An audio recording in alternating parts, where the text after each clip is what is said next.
What's up, fight fans? This is Kurt DeVille with Counterpunch Boxing News, and I have some new news concerning Jarrell Big Baby Miller. Get this, Jarrell Big Baby Miller comeback bout set for June 25th on Triller. The boxing exile of Jarrell Miller is fast approaching to an end. Miller, the brash heavyweight contender who saw once promising career go belly up from a slew of failed drug tests, is set to return to the ring June 25th as a headliner on Triller Fight Club card. Out of the ring for nearly 4 years, the Brooklyn native is expected to face Nigeria's Honoriold Ephraim. The timing of the fight could not be any better for Miller, who was handed a 24-month backdated suspension in December of 2020 by the Nevada State Athletic Commission for testing positive for banned substance GW 50-15-16, a fat burner, ahead of his July 9th fight earlier that year with Jerry Forrest. Miller's suspension ends on June 16th, or 9 days before his scheduled comeback, and the deal made with the NSAC. Miller is immediately eligible to apply for the license after the conclusion of his suspension, so long as he continues to participate in the random drug testing administered by VADA. Miller's comeback was announced on Triller Fight Club.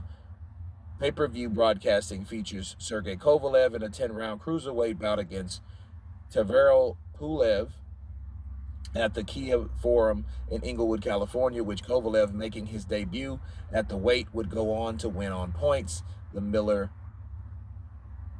fight bout was printed on the canvas. Miller, 33, has not fought since November of 2018 when he beat Bogdan Dinu in 4 rounds at Kansas City Star Arena in Kansas.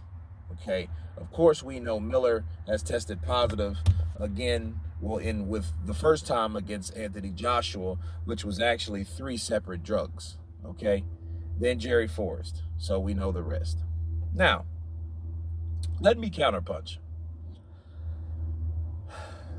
I think Jarrell Miller, if he stays clean, if he shows people that he can still fight without drugs in his system, if he still has the charisma, if he still has the same type of punch output, okay, because these are all factors, I think he could be a promising heavyweight.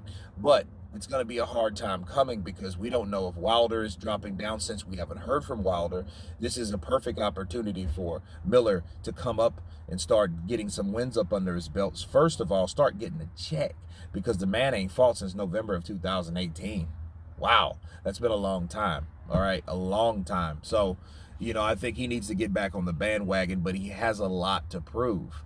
But one thing I like about Jarrell Miller is him being brash, him being a Brooklynite, him having a mouthpiece, that self-promoting style of Jarrell Miller, being the bad guy, quote unquote. I think Jarrell Miller is a guy, and he doesn't take any shit outside the ring either. So you have to remember something. You go talking about drug tests to Jarrell Miller and see what Jarrell Miller will do to you. Understand, somebody that's broke and you can't sue him, that's a very dangerous man, especially if he can fight. A boxer / kickboxer, what do you think he's going to do to you with the size that he has? Probably hurt you. So, I think that this is a perfect opportunity for him. He's on this second strike. And I think that if he plays his cards right and he still keeps, he leaves the dick pills alone and all that other stuff that's supposed to made him the way he was, or made him positive, I think that he could do well. Hey, second chances, third chances. This is what you call a third chance. And I think Jarrell Miller, needs to make a good account of himself.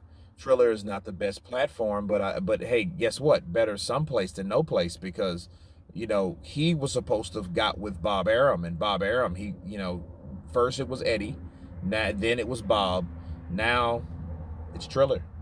So at least he has a platform to show that he can redeem himself. So, I mean, regardless of the reputation that he has, and I know a lot of people are still pissed at Jarrell Miller to this day for testing positive the way he is, and his intentional reasoning behind tested positive, I think would made a lot of people pissed, because he was trying to take all those drugs to really hurt a person that he didn't like. And I'm talking about Anthony Joshua. Okay, so, you know, and of course that would made Andy Ruiz who he is because of Jarrell Miller. So I think Jarrell Miller, it's his time to do whatever he's going to do in the sport. And he doesn't have long to do it. He's 33. So in this next 2 years, I expect him to fight as much as he can. You know, fight as much as he can, make as much money as he can, you know, and try to stay clean. But first of all, we have to see what he's made of. You know, we have to see what he's made of naturally. That's always going to be a challenge and a big question mark for everyone. But anyway, you guys tell me what you think of Jarrell Miller returning to the sport. Of course, please subscribe. And you guys been Counterpunch. Peace.